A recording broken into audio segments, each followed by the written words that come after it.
Hi friends, मेरा नाम मोहम्मद इरफान है और आप देख रहे हैं मेरा यूट्यूब चैनल।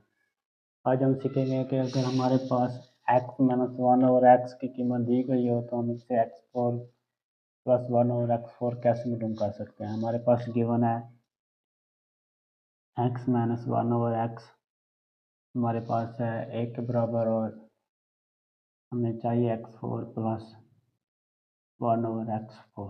ये हमारे पास सवाल है। तो हम क्या करेंगे, सबसे पहले इसका होल का स्क्वायर ले लेंगे। x minus one over X square equal to one square. हमारे पास स्क्वायर खोलने का फार्मूला होता है A minus B square is equal to A square minus two A B plus B square. Square खोलेंगे, ये हमारे पास आएगा X square minus two X into one over X plus one over X square. एक का square आपको पता है एक ही होता है, तो ये सेम टर्म्स हैं, एक दूसरे को कैंसिल कर देंगे। X square plus one over X square is equal to minus two is equal to one.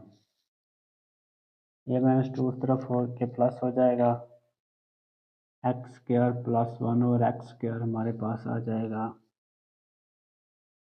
3। तो ये हमारे पास वैल्यू आ गई X square plus one over X square की। हमें चाहिए x4 plus one over X square. तो हम इसका दोबारा से स्क्वायर ले लेंगे। Whole square is equal to 3 whole square.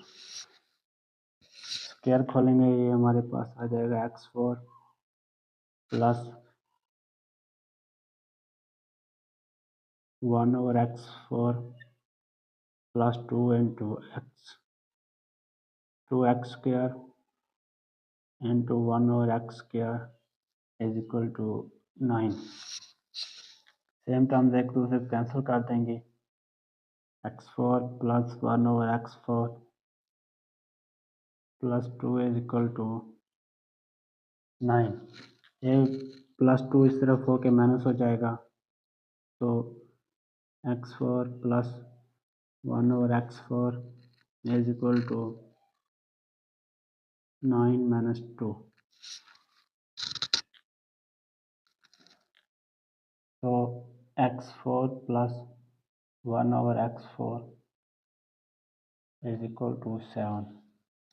यही हमारा रिक्वायर्ड रिजल्ट है, यही हमें चाहिए था और यही हमें मालूम हो गया। तो इस तरह हम अगर हमारे पास x minus one over x की कीमत दी गई हो तो हम इससे x4 plus one over x4 की कीमत इस तरह मालूम कर सकते हैं।